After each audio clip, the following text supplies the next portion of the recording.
que nos concentra hoy a mirar en esta parte, tenía una simbología antes de Cristo muy importante.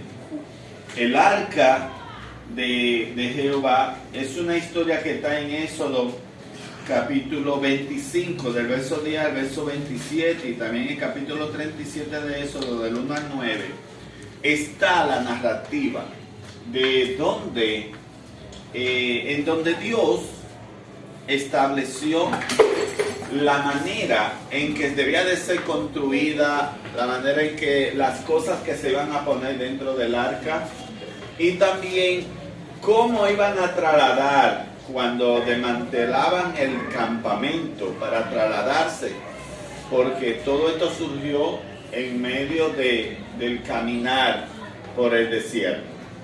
Entonces había una familia consagrada que Dios mismo había elegido dentro de esa tribu, esa familia, para que fuesen que se encargaran de esa administración. El arca era una de las cosas más delicadas y sagradas que Dios había determinado, por lo cual determinó que se hiciesen unas varas aforradas de oro, madera, oro, y una argolla tenía también el arca, y por ahí pasaban esas varas, y era tomado entonces el arca por 4 personas y lo llevaban sobre su hombro. Y esa arca, pues, cuando iban caminando con ella, eso no era a lo ligero. Después, si iban adelante un grupo de cantores, entonces iba el arca a una distancia, y todo se mantenía en un orden específico, como Dios lo había establecido. Entonces, si miramos en todo este hecho, el arca tenía una medida específica que Dios había determinado. Dice que en ella estaba escrito los 10 mandamientos. Cerca o al interior de ella se colocaban una urna que contenían el maná y la vara de Aarón, según Éxodo capítulo 16, versos 32 al 34, y en Número encontramos el capítulo 17 del verso 10 y verso 11. También se hace referencia al arca de Jehová en Hebreo capítulo 9, verso 4. Entonces, mis hermanos, por encima del arca se colocaba una placa de oro, un oro macizo, que se denominaba propiciatorio. Este representaba el trono de Dios, desde donde ofrecía el perdón.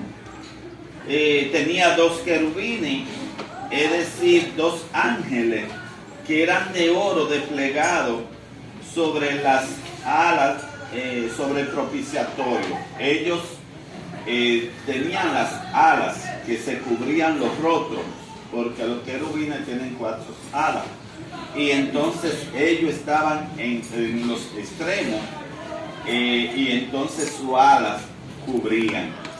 Entonces, para transportar el arca se usaban 2 varas de madera recubiertas de oro. El arca en sí no debía de ser tocado. Es ahí donde usted entiende lo que pasó con Usa. Le puso la mano. Dios había establecido que no se le ponía la mano. Después de creada y puesta allí, no se le ponía la mano. Tenían que venir y poner esa vara para entonces, por la vara, alzarse, y entonces se llevaba. ¿Qué significado tenía todo esto? Bueno, porque cuando Israel iba a la batalla, se llevaban el arca, porque era la presencia de Dios con ellos. Por eso cuando pecaban, habían algún incircunciso dentro de ellos, o tomaban algún objeto del enemigo que Dios había determinado que no tomara nada, había mortandad.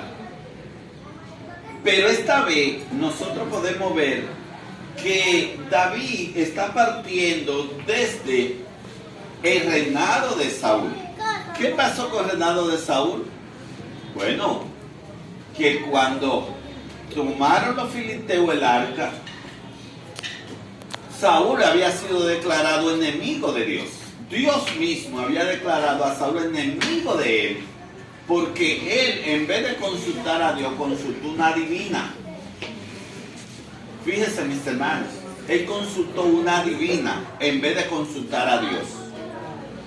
Saúl, en esa persecución, le mataron sus 3 hijos y también él mismo se suicidó con su propia espada cuando se vio acorralado y herido por los que lo habían saetado dentro del grupo de los guerreros, de los